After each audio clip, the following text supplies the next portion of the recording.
Hello, everyone. My name is Gabriel Barre, and I am the director of Cyrano de Bergerac, one of the new productions by Resonance Ensemble playing at St. Clement's Theater on West 46th Street through the month of February. I'm very excited to be working on this production, as I'm not only directing the production, but also playing the role of Cyrano in the show.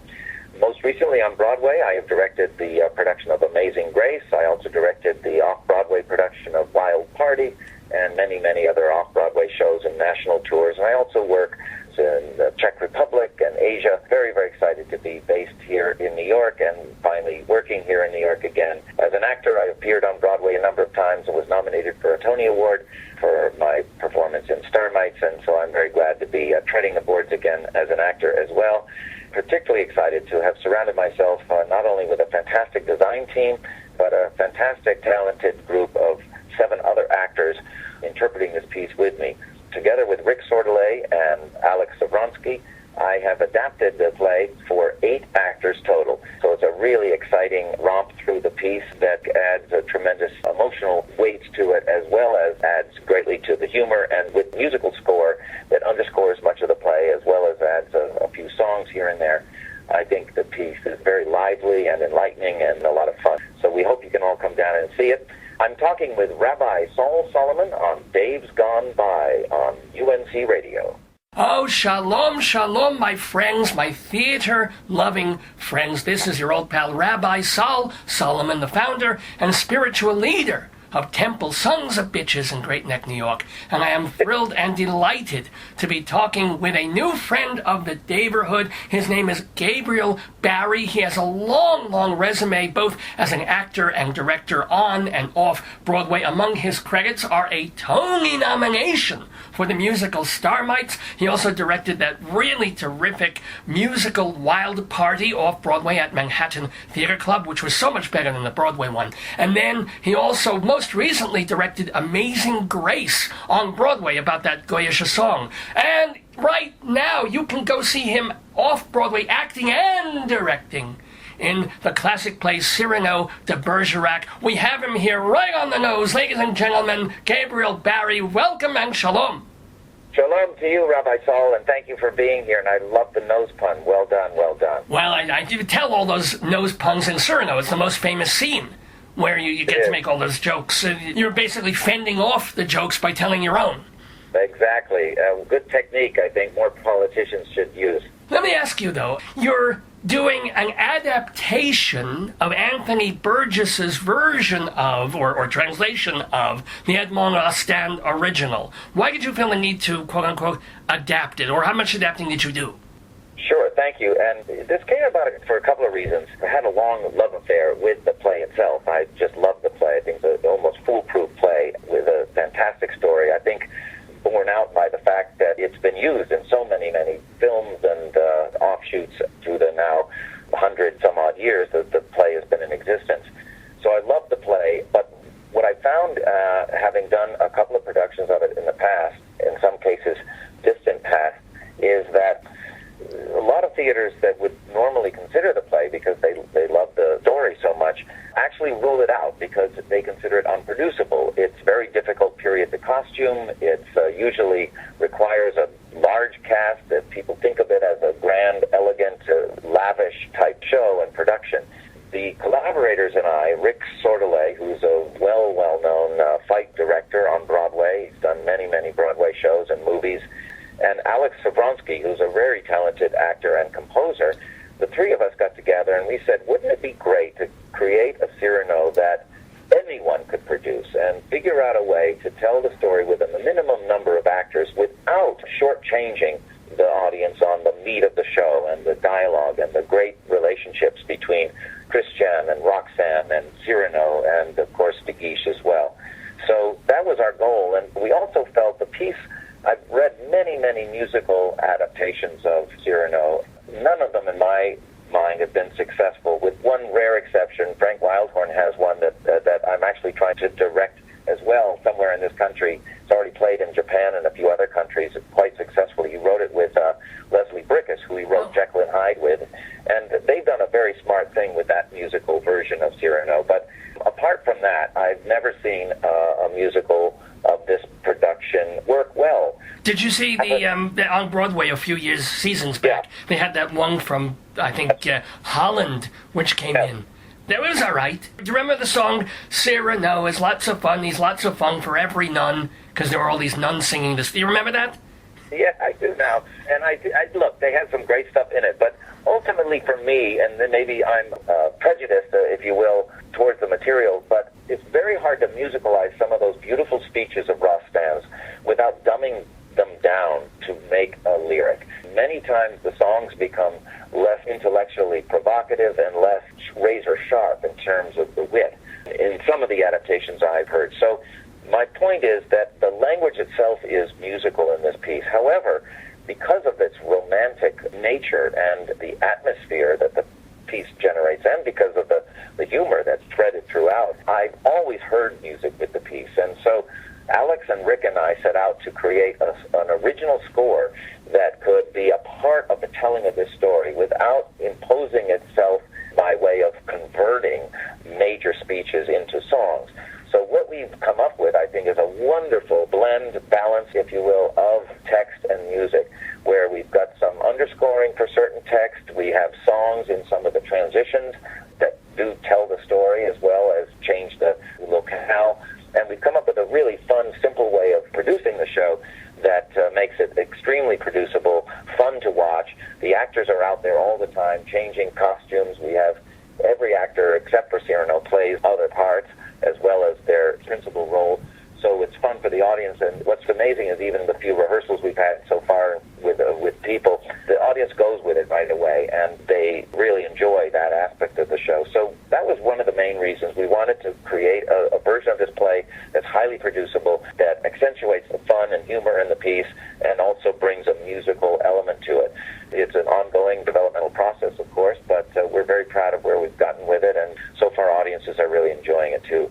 Hello, everyone. My name is Gabriel Barre, and I am the director of Cyrano de Bergerac, one of the new productions by Resonance Ensemble. I'm talking with Rabbi Sol Solomon on Dave's Gone By. Here is kind of the touchiest question, perhaps, that I will be asking you in this interview here. You're a good-looking guy. You've been an actor, a lead actor, etc. You do, physically, facially, have a prominent nose. I'm not telling you anything you don't know.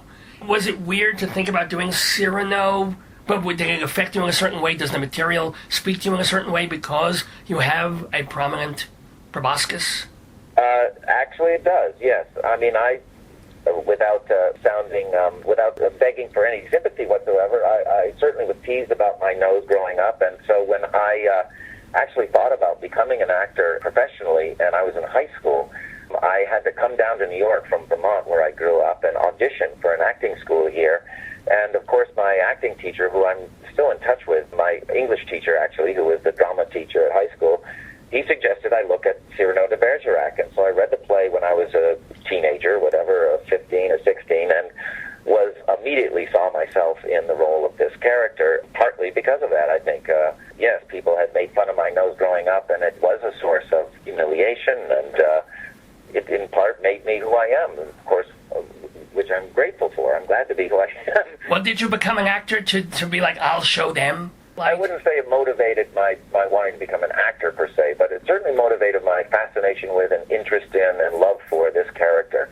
And so when I auditioned to become an actor in an acting school program, I used a speech from Cyrano.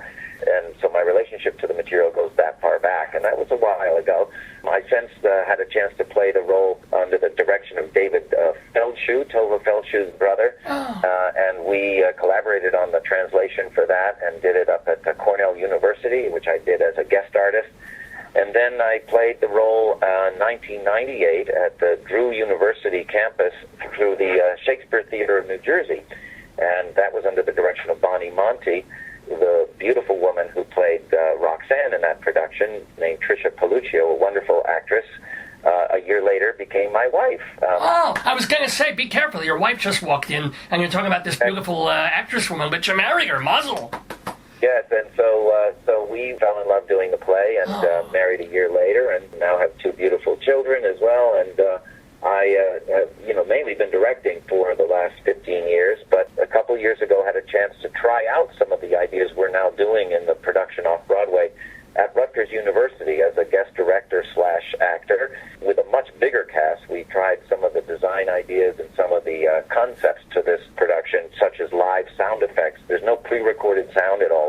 sound effects are done live, either using instruments or using Foley-type sound effects. So it's another fun aspect of the production in 2013, and that sort of led to this production here in New York under the auspices of the Resonance Ensemble Theater, which is a wonderful theater company dedicated to doing one classical piece a year and then a play in rep with it that is loosely based on or directly based on that classical piece. So this month, the month of February, they're running Cyrano opposite a new play called Burning, which is a really wonderful, moving tale. Sounds like it's about my prostate. What is it? It's actually an Iraq War a military play setting, and so I understand it's quite wonderful. It's starring Kathy Curtin, who just won a SAG Award as an ensemble member of Orange is the New Black, that she's been on for a while. So there's two great shows playing right now, but of course I'm here to talk about Cyrano, and most excited about folks coming to see that show and seeing what we've done with the play, and seeing again the fellow cast of remarkable musicians. We are here to talk a bit about Cyrano, but we also want to talk about your life as a performer, Gabriel Barre. Sure. And you are married with two little Barriettes, or if they're male Barriums. So the question is, you're directing, which means you have to go all over the place. As you said, you're in Rutgers, you're here, you're there in Czechoslovakia, you said in your intro. How do you balance being a dad and a husband with having to go away for a month or 2 or 3 at a time to do your work? Well, it's a really great question, and the best answer, and probably the only answer, is that I have a wonderfully not only understanding wife, but a gifted wife who has a full career as an actress herself, but also, when I'm not here, takes charge of everything. So I'm very, very grateful for that, obviously. I couldn't do it without her, and, I try to look at the bright side. When I am here, I do my best to pull my share of the work, and it also affords us to take the kids to places like Prague. I mean, I didn't go on an airplane till I was 21 or 22 years old, and yet Tristan, my oldest, who's 8 now, has been to Prague 4 times, sometimes for a summer at a time. So, they're just getting a chance to explore the world and see parts of the world that I never did at their age, and I think it's really exciting for them, too. So there's some benefits, and I try to look at those, and I hope my wife does, too. Now, speaking of things that go all over the place, you were the director, or perhaps are the director, of the national tour of the Broadway show Rodgers and Hammerstein's Cinderella. Now, Mark Brokaw directed that on Broadway, so what are your duties, I said duties, when taking a show that was directed by somebody else, but reproducing it around the country? Do you put your own stamp on it? Do you have to carbon copy his stamp? What do you do? Well, actually, I should clarify. Oh. The tour of Cinderella that I directed happened in 2000, 2001, 2003, and predated the production. So Sorry. It was a production all unto its own. In fact, that production that I directed and conceived is available by license. I think they call it the Enchanted production, and it really was enchanting. We reconceived the show. We added puppetry, which of course they did for the Brokaw production as well. But our script was sort of handed to us, and we weren't allowed to adjust it much. And the script we used was basically the script from the, I believe it was 1997 Disney TV movie, which Rob Marshall choreographed. So it was that production that we sort of took on the road in those years, starring Eartha Kitt and Jamie Lynn Sigler and Debbie Gibson, and at different points through the 3 years it starred different people. It was a highly successful production that played here in New York, actually, at Madison Square Garden a couple of times, garnered a wonderful review from the Variety, which encouraged R&H to consider a Broadway production for the show, as one had never been done. The show, as you may know, was written in 1957 for television, right, and was done as a live broadcast, one of the first few live broadcasts that happened in that decade, as is kind of well known for that. So the tour I directed was not an offshoot of anyone else's production. It was my own, and I maintained it myself for those 3 or 4 years it was out. It also played at many other regional theaters subsequently, many of which I also directed.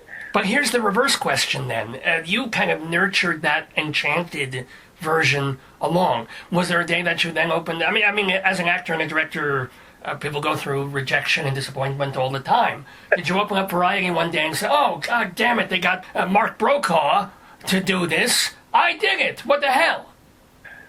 To some degree, of course that happens, and I would be lying if I said I wasn't affected at all by the fact that Cinderella made it to Broadway and it wasn't my production. However, I do recognize what they tried to do for Broadway was completely different from what I did. They rewrote the book entirely. They cut many characters. Now, could they have asked me to do that? Sure. But they may have felt they wanted to just do a clean slate. They got a writer and a director who I think knew each other well and worked with each other well, so I'm sure that was a factor. Even though Mark had done tons of musicals, I think he was great at working with this writer, and what they came up with was very interesting. They had a great design team, and I think it looked great. It certainly was successful for the time it played on Broadway. There are obviously different perspectives on the piece, but I think they achieved what they wanted to with it, and I think I did too. It's almost the same question. You directed the very first version of Memphis, the musical that went on to, again, come to Broadway and even won the Tony for Best Musical that year. Again, did you feel left out of the process, or you were there for that first one, and whatever happened, happened? Yeah, no, that was a little tougher because in this case they continued to do rewrites on the show, but they didn't overhaul the concept of the show, and so I have to say that was a bit of a tougher one, especially because I'd become friends with Joe and David and still consider myself one, and I had contributed a lot of ideas and work on that piece as well. But listen, these things happen, and it happens all the time. It happens for various different reasons. I don't know the reason in that case, but oftentimes I'll tell you, Amazing Grace was technically my first Broadway credit as a director, and a lot of times when producers are faced with raising money for a show, they can't go to their investors with somebody who's never directed on Broadway before. They're often told by people or just feel on their own that they need somebody with a track record, and so that's not an unusual refrain to hear as an actor or a director or frankly any other position.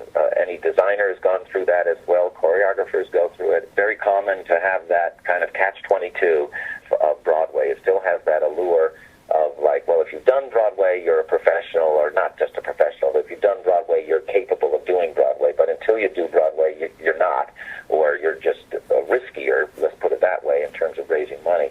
And so it may have been that. I have to, at a certain point, let it go, of course, and depersonalize it, because otherwise you'll just eat yourself up. So I try to move on. It's not always easy to do it instantly, but I think, like you said, I think in any business now, people face rejection. The economy going up and down the way it has over the last few years and so on, I think it's something many people have to get used to. But certainly in the arts and certainly in show business, it comes with the territory, and you have to just be ready to get back up and try again and try to learn from it and grow as an artist, as a person, deepen as an artist and a person, figure out a better way as a person and an artist. So that's how I've gotten through this, is try to grow through it. And I continue to make a living in the theater and contribute to raising my family here in New York, in Midtown Manhattan, where we live. And I consider myself very, very lucky and blessed to be able to do that. And that's what I cling to. I have a happy life, and I'm thrilled and extremely lucky. Tui, living, spit through the fingers, knock wood, halabai. Yeah, doing something that I love to do and to make a living at it. That's all a person can ask, and that's, of course, what we try to teach our kids, too. Build talent where talent exists, of course, but you've got to be able to make a living at it, too. Can I ask you about current Broadway? I mean, yes, there are still hits and smashes and blockbusters, but it's very, very tough for a new, serious musical. A revival, a lot easier, but a new musical. You directed Amazing Grace, and you had Allegiance, another serious musical this year. Mm-hmm. Is there a way that these things can be hits? It almost seemed like before they even opened, there was a sense that they might be okay, they'll get okay reviews, but they're just not going to pay off.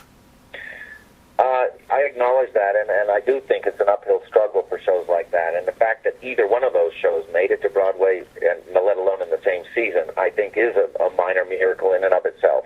I think the producers of both those shows are to be highly commended for the courage and tenacity to push those pieces through.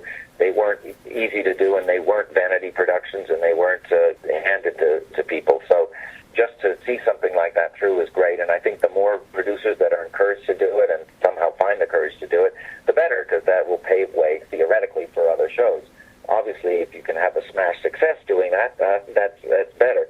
And, certainly in the past, shows like Les Mis have proven that you can have a serious or in that case literary piece that can do extremely well. So I don't think it's limited necessarily to the tone of the piece only, but it is an uphill battle. However, I am proud to say that Amazing Grace will have I think a very full and active life. We are now currently booking a tour that will go out in 2017. We have a cast album that's coming out in a matter of weeks, which is highly anticipated by certainly by anyone who saw the show and by many others, and I think will help promote the tour as well. So can I ask you, now the Broadway show is closed, but how do you participate? You keep saying we. Do you get, are you involved with the tour? Do you get residuals? Do you get... Yes, I'll certainly direct the tour, and I'm obviously intimately involved with the cast recording, and we've just still been continuing the final mixes on that, and but as I said, that should be out soon, so I was involved in the process of that. And I think the life that Amazing Grace will have will be in part due to its life on Broadway, however longer it might have been. The fact that we landed there and stayed for 4 or 5 months, I think, was certainly did what we hoped it would do, which is create a brand for the show and open up the door for future possibilities for it. We're pursuing productions overseas as well, including in Korea and other markets there. So I do think the show will have a life, and in part that life will be due to the fact that it had a Broadway stay. Yes, of course, I'd love the climate to be different so that a show like that could thrive for years, as many others do. But it is tougher. It's tougher to do that with serious material, I guess you want to call it that. It's always been tougher. The trick is that it still costs the same. So, it's too bad that the serious shows can't be cheaper somehow to put together. Well, Fung Home is pretty, it's a room, it's a small family. Yeah. They manage that, so... That's a great example. And so I refuse to be discouraged about shows that can be quote-unquote serious or have a serious subject matter, making it on Broadway. And Fun Home's a great example of one that did just that, and it certainly is not that as costly to run. It's a smaller cast, and obviously they're running at Circle, where they've had to keep their budget proportional to that venue, and they've done so very, very well, and that's going to have a tremendous long life. And even a show like Hamilton, which is the biggest mega hit you could ever hope for, if you described it on paper, you wouldn't think it had much of a chance either. So I think it's pretty exciting, and it's always a huge mystery, of course, as to what succeeds and what doesn't on Broadway. And I think that's what keeps people creating things and keep producers producing them. And some of that I hope never goes away. I hope it never becomes predictable, because a lot of otherwise worthy work might get pushed aside or never get created. It's too hard and too long a process to not at least have hope for shows like Amazing Grace. Now, speaking of being hopeful and things going forward, I do... well, by the way, we're talking with actor-director Gabriel Barre, who really came to most people's attention all the way back in 1989 when you were Tony-nominated for a musical called Starmites. Now, I did not see it, but Dave, who is the producer of this radio program, he thought it was a very enjoyable, fun show. It was not the golden years of Broadway back then, but it was a nice show. People see it as kind of a goof, but your Tony nomination, did that make a huge difference in your career? I wouldn't say as an actor it made a huge difference as a career. I didn't notice. I constantly worked as an actor. I was lucky to pretty much stay employed as an actor doing off-Broadway, Broadway, or regional theater, and I continued to do that after that. I wouldn't say I had huge new opportunities that I didn't before, but it certainly doesn't hurt, and it continues to be something I'm able to put in a bio or a resume that helps substantiate the work I've done in theater. And anybody in this business knows that it's not a ladder. You don't just go up a rung song at a time. You basically just keep working and hopefully growing, as I said earlier, as a person and an artist, and I was able to do that. And if you're not enjoying the process and the being in the now, then it's not the right business for you. But yeah, it certainly helped in terms of reputation, in terms of just credits and so on down the line. Do you have any fun anecdotes about Starmites? Anything funny happened backstage? Any cool audience? Oh yeah, well. Ooh, tell me. One of the things was we opened a theater with that show. It was no longer there. It's where Roundabout was for a few years as well. It was called the Criterion Center. Oh yes. And it was these right in the thick of Times Square, and it was a smallish theater, like 600, 700, 800 seats, I think. And then they had the smaller cabaret space where. And Roundabout was at this space for a long time, and there was a few shows there, but we were the first show in there, and we had some really interesting things. We had I think our director brought in a shaman to bless the space, did an Indian ritual, and the next night one of our actors fell off the stage or something and hurt themselves. We had a fire curtain go off prematurely and douse a bunch of instruments and warp our stage floor, and then we had in the middle of performance at one point, we had a fire alarm go off, and the whole audience and the cast had to go out into the middle of Times Square, and I played a sort of half human, half reptile, if you can believe it. Yes, I saw it. Yes. So I'm standing in Times Square in the middle of Times Square with a giant lizard tail and makeup that took an hour and a half to put on. Of course, today it wouldn't stand out at all, but back then it was a little bit odd and but fun at the same time because we couldn't really help it. Well, if you saw the movie Birdman, it's kind of the scene with very much a Birdman sort of feeling. Very much a Birdman sort of feeling. Yeah. No, I played a lot of animals when I was more active as an actor, and I often say that as a director now, I'm working my way down the food chain. Well, yeah. By the way, if you want to see the acting and directing of Gabriel Barre, our guest in the neighborhood, you do need to see Cyrano de Bergerac. He also helped adapt it into a play with music, I guess you would call it. And where can people see it again? We're going to be at St. Clement's Theater on West 46th Street through the month of February. And you can go to the Resonance Ensemble Theater website and check out the playing schedule. And we alternate with another play called Burning, which is loosely based on Cyrano. So it'd be great if you could see both, because I think you'd really enjoy the comparison. You might want to see Cyrano first if you're not familiar with the play, and that way you could really appreciate what the playwright of Burning put together as well. But we play there in rep through the month of February. Through February, Resonance Ensemble. Now, a couple more questions, because I'd love to ask actors and directors about the people that they've worked with. Funny stories, good stories, or even not so good stories if the people are dead that they dealt with. So, do you have any great memories working with Eartha Kitt? Because you mentioned she was in that tour of Cinderella that you did. Any Eartha stories? One of my favorite ones is Eartha. You know, she was 77, I think, when I worked with her. And I did a number of shows with her, actually. So I worked with her between when she was like 75 and when she passed away. And remarkable woman and dignified, hilarious, just a remarkable person. And frankly, it made a huge impression on me. As a collaborator and a performer and a human being, so outspoken and as you know from her earlier life, brave,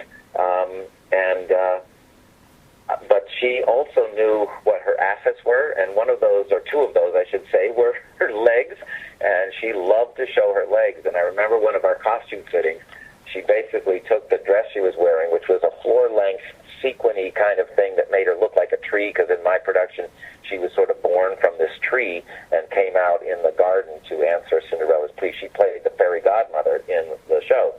And I remember one of the first things she did at the fitting is, she didn't do this in a crude way, but essentially she took the dress and ripped it right up the side so that she could kick her leg out. She said, "There we go. There she is." when she stepped out of that carriage for the curtain call, she gave a nice big kick to the audience, and it brought everybody up to their feet. Not that they wouldn't have anyway, but a star knows. A star knows, and she was really, in that sense, old school. In that she knew what she wanted, but she was very collaborative as well in terms of the performance, in terms of putting the show together. So she was a delight, and nobody worked harder. She would get up at 6 in the morning to do publicity wherever the show was playing. Worked so hard, she would eat like 4 almonds a day. I don't know how she thought. In fact, my in-laws have an almond farm in Modesto, California, so we'd always bring her big bags of almonds, and she would love that. And I tried to get Blue Diamond to do a commercial with her. I could never stop imagining her waist deep in a pile of almonds and saying, "Eartha Kitt eats almonds, you must eat them too," and doing a little cat cry or something. It would have been great. We even pitched it to them, but they didn't bite.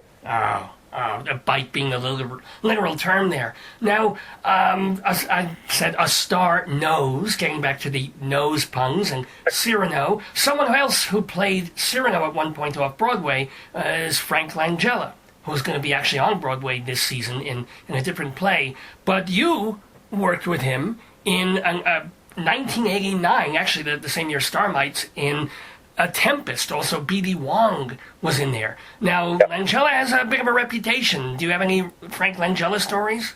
Well, I love Frank, by the way. I think anyone who's worked with him certainly respects him as an actor. He's a wonderful actor, and I learned from him greatly. And I was still a pretty young kid when I worked with him. I was very eager to soak up anything I could from him.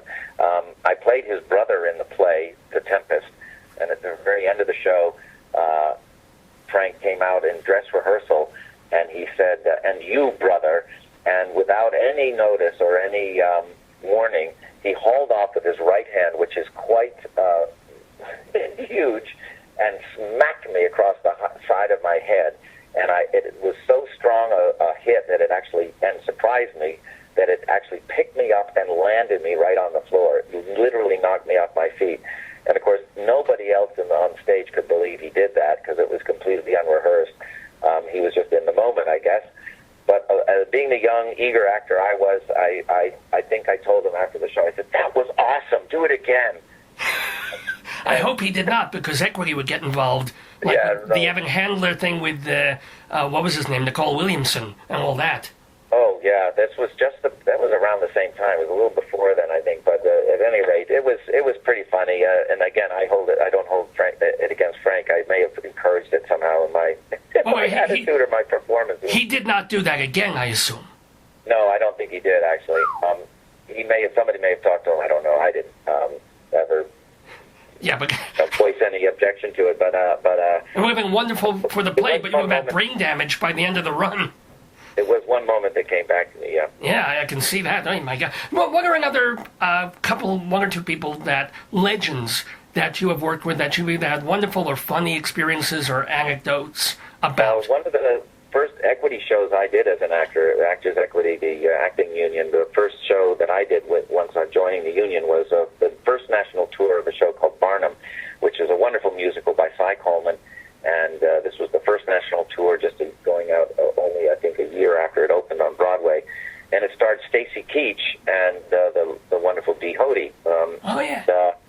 And Stacy had been very athletic as a kid, but he was a football player and stuff. But he had a bum knee from that experience. And at the end of the first act in Barnum, he had to walk across stage on a tightrope, and Stacy worked on it tirelessly, but he was not agile in that way. He was very fit for his age, but again, he had kind of a bum knee, and he had trouble making the wire walk. And I remember we were in previews in New Orleans, and every night it was so disappointing. He would try 3 times, and eventually he'd have to come up with some ad-lib that, I guess I didn't make it, or I don't know. It was kind of embarrassing and sad in a way, because it was such a climactic moment.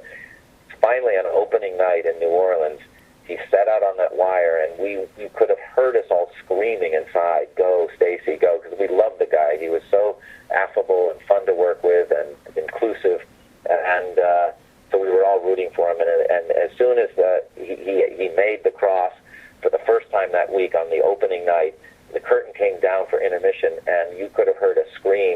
the audience that was louder than the ovation at the end of the show from on stage, just congratulating him. It was such a warm moment, and I'll never forget that experience. And also loved playing poker with him because I felt like I was in a Western. Sometimes his brother, James Keach, would show up, and we'd be in this hotel room playing poker, and I'd have to keep checking under the table to make sure no one brought a gun because I felt like I was in a Western for some reason. My goodness. But no, that I love that tightrope story, too. That's delight. See, everybody thinks that we just want dirt and we want to hear bad things about famous people, but it's great to hear nice, lovely things about people. Do you have another story? I mean, it can also be a horrible bad one. If there's someone you want to get revenge on and they're dead now and you'll never work with them again and you never would want to. Anybody like that? Well, I'm trying to think. One of the things that I've really tried to do is take the best from every situation I'm presented with, and as a director, my training was really getting a chance to work with some wonderful directors like Joe Layton, who directed Barnum, like Tom O'Horgan, who I was blessed to work with 2 or 3 times, doing an opera as well as off-Broadway avant-garde theater, and working with Hal Prince, of course, on the Petrified Prince, a show by Michael John LaChiusa that we did at the Public Theater many years ago. Wasn't Daisy Prince involved in that too, his daughter or something? Daisy, his daughter, played the female lead, and I played the sidekick to the male lead. And the male lead was Sandy Gaberman, who Daisy ended up marrying about a year later, and they're still together, have a family now. And Sandy appears on many sitcoms and television shows, and he's a great guy. And so is Daisy, of course. And can I ask you what you learned, if anything, since you're a director now, what you learned from Hal Prince when you were in the Petrified Prince? Well, one of the things it taught me is that, Hal is also, I guess, what you'd call old school. At least you would in the olden days call them old school. He was very funny, and he does certain things that I would never do as a director, but I appreciate as a director, such as give line readings or take a crown out of somebody's hand and say, do it like this, and he would act out the part and then say, now you do it. And as a director, having been an actor especially, as a director, I try to keep myself off the stage at all costs. Now, that's impossible to do in the current situation because I'm actually up there as an actor. But nonetheless, I never try to demonstrate how to do something. I try to use words to communicate ideas to actors, and of course that becomes very challenging, by the way, when I'm working in foreign countries and speaking through an interpreter. But in the case of Hal, I really enjoyed watching how he manipulated scenery and how he looked at the big picture and how he sort of conceived things and how devoted he was to the momentum of a piece and the rhythm of a piece and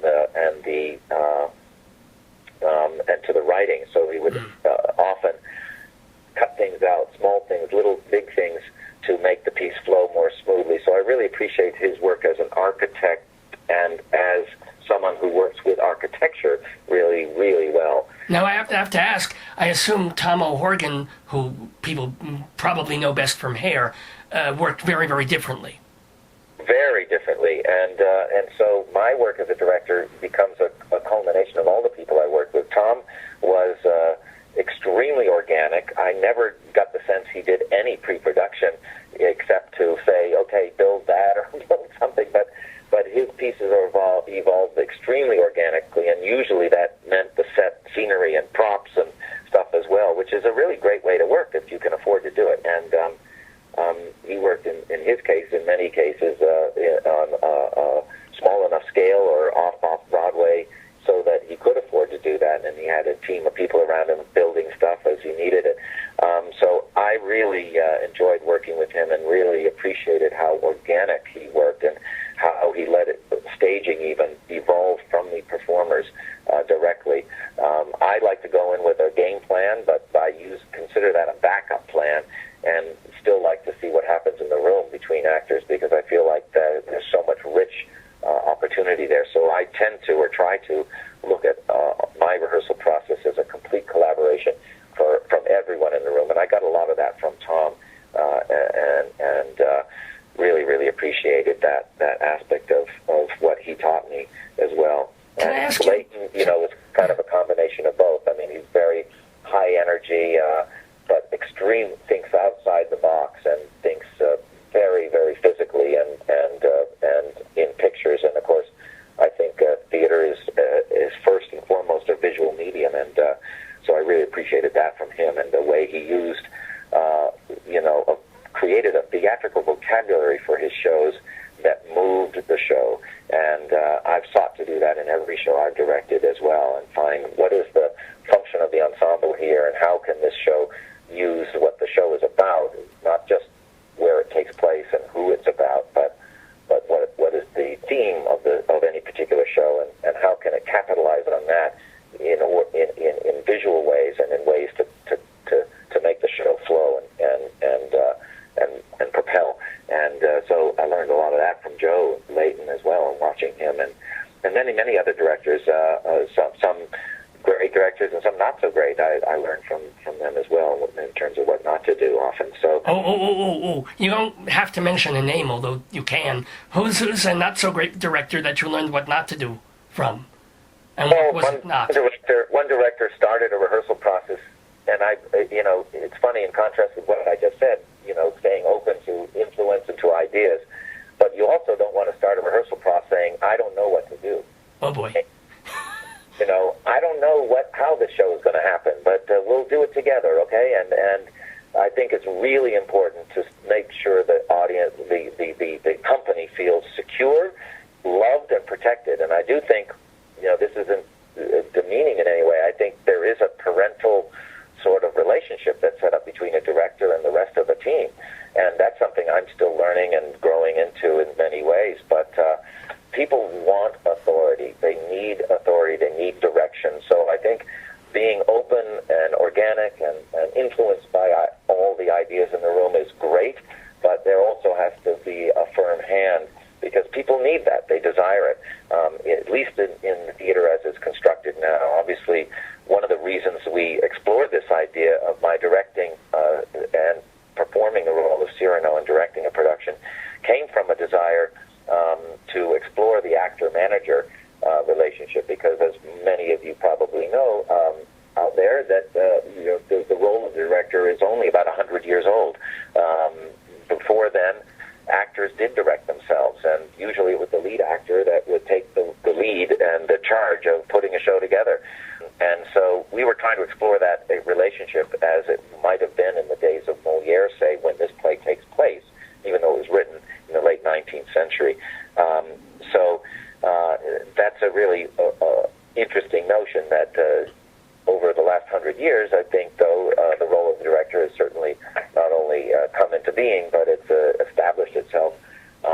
Certainly in the theater, I do think it's still an actor's medium, ultimately, because they're on the front line, and they're the ones that are, in the end, controlling the focus of the audience. But hopefully they're doing that with the help of the director and the rest of the design team to focus the action. And obviously in film, I think it's much more a director's medium, because they're in charge of very specifically what the audience sees at any given point. Well, if you want to see how Gabriel Barre and the rest of the cast and the crew and the tech people of Cyrano de Bergerac are handling all of this self-direction and the other things that go on in performance and production, you have to go see Cyrano de Bergerac all through this month. It's Resonance Ensemble at the theater at St. Clements. It's right in Midtown Manhattan. Obviously, having listened to Mr. Barre during this interview, you're going to want to go see it. You're going to want to see the intelligence and the fun that he brings to this production. But I do have one or two more last questions for Mr. Barre. A quickie I have to ask, because you've been cast occasionally as a Jewish person. Are you Jewish? No, I'm not. You're not Jewish. What are you, French Canadian or something? What are you? Yeah, French Canadian. Barre, B-A-R-R-E, is a name that came down from Canada, I think, in the Huguenots many years ago. And my family settled in Vermont, and for many generations grew up there. So that's where I was born. And there is a Barre, Vermont, pronounced Barre, like a Wilkes-Barre, Pennsylvania, is also it is a French Canadian word, and but I was in the original cast of Rags, and so I played Jewish people many times. And, right, that's why one of the reasons we wanted to ask about this is that you have played Jewish characters, including a role in a musical that got slammed by the critics, but the producer of this radio program, Dave, thought it was one of the best, most delightful musicals of the season. It was a show called Ain't Broadway Grand? Do you remember? Well, of course you remember. And you played a person named Marvin Fishbein. Do you have any Ain't Broadway Grand stories? Oh, well, that you can't follow that question without talking about Mitch Lee, I suppose. Mitch Lee is the composer of the show, who wrote, of course, most famously, Man of La Mancha, which is inarguably, I think, an amazing work and loaded with some amazing songs. But he's got a huge Trump-sized ego, I would say, and very, very interesting, and I'd say even eccentric character. He did not direct the show officially, but hired a director who, unfortunately, was sort of forced to take a back seat to his running the rehearsal. So it was quite an experience to see that. And, I think the New York press was somewhat prejudiced against him, partly because of what they heard about, I guess, his rehearsal manner or whatever. But he's a very talented guy and a very nice person in many ways, I think, from what I got to know. But it was a certainly unique experience because of Mitch's, hand on the show. Do you think a different director would have made it would have helped and made it a hit? I don't know. Hard to say. That's pretty much anyone's guess, I suppose. I think there was some great things. It was a really old-fashioned, traditional show about Mike Todd. There was a lot of humor in it, a great cast, an amazing ensemble of dancers, stunningly beautiful women and men dancing in the show, and some amazing choreography by Randy Skinner and others. So it was just a fantastic. A lot of elements were great. It's just a matter of what I think appetite for that kind of entertainment was in that particular season that didn't help. And another director, I'm not sure they'd have done. I mean, Scott got to work on it. Scott Harris was his name, but he got to contribute a lot. I'm not saying he didn't do anything, but Mitch had a habit of taking over the room, and there was not much anyone could do about it, including Drew. Now, last, and I promise this is the last question for the delightful Gabriel Barre. Somewhere I read that one thing that you're working on, because an actor-director always has a zillion irons in the fire, but there's something called Otherworld. What is it, and what's happening with it?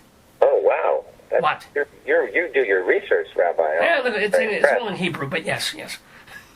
This is a very exciting show. We can't talk too much about it yet because it's still in development, but it's really, really, really exciting show that is an original story written by Hunter Bell, who wrote Title of Show. Oh. One of his collaborators on that show, Jeff Bowen, is a co-composer with Anne McNamee, who's a wonderful talent who lives on the West Coast. And the three of them are the writers of the show, and I co-conceived the show with them and am directing it. And it's an original musical, contemporary musical that takes place with the video gaming as the backdrop for the show. And, of course, it's about characters that are video game players as well as their avatars or video game characters. And I won't give away too much yet, but just suffice it to say that they get to interact with each other in more direct ways than they do usually through a controller. And it's a fantastic world to explore, if you will, a fantastic other world to explore.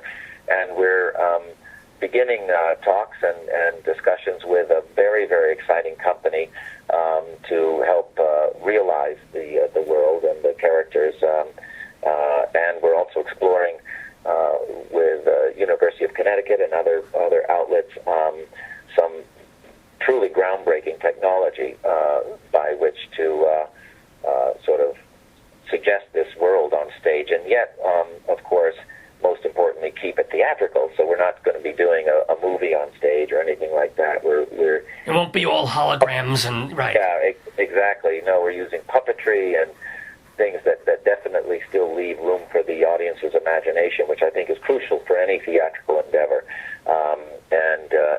you use projections or any of that kind of thing to fill in that gap where the audience's imagination should be, I think you are really drifting out of the theater's realm. And so what I love about the theater is the fact that the imagination not only can be engaged but needs to be to enjoy any presentation in the theater. Certainly that's true with Cyrano, but it will also be true with something as eventually technical as Underworld will be. Well, it has been a delight to directly engage with Gabriel Barre here in the neighborhood. Please go see Resonance Ensemble's production of Cyrano de Bergerac, co-adapted by and directed by and starring our friend Gabriel Barre. Gabriel, it's been an absolute delight having you in the neighborhood. I wish you much, much further success in your other world.